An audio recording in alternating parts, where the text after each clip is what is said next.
Sydney Graham, Alligator Awareness. Due to a significant number of newcomers moving to the Lakewood Ranch community, Sydney identified a need for alligator awareness education. Sydney contacted and collaborated with 22 individual housing developments in Lakewood Ranch, as well as community activities organizations, to verify that policies were updated.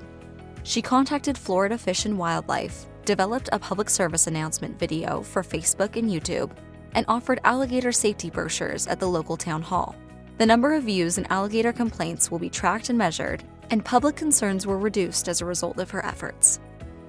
I was actually looking for gold award ideas, and I was kind of scrolling through Nextdoor, and there was this thread that had over 800 comments on it, and the person who had posted it was upset because an alligator that was in their pond was removed one day by alligator trappers because someone called on it, even though the alligator hadn't done anything to be threatening or aggressive or any of that. And so I was like, well, there's probably a lot of people that don't know when an alligator is being aggressive or when it's just sort of living its life in the pond.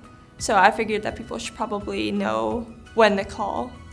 I definitely learned how to make connections and how to connect with my community, to have people help me with my project. And I was also kind of surprised to learn that a lot of people were pretty willing to help me with my project, and I was able to talk to a lot of people at Lakewood Ranch community activities, which I was surprised about. I'm hoping that it'll show other girls that they shouldn't be afraid of reaching out to people in their community, even if it seems like they're scary. They're not. You just call them up or walk in, and they're probably more than willing to help you with any issues you have. My name is Sydney Graham, and I'm a Gold Award Girl Scout.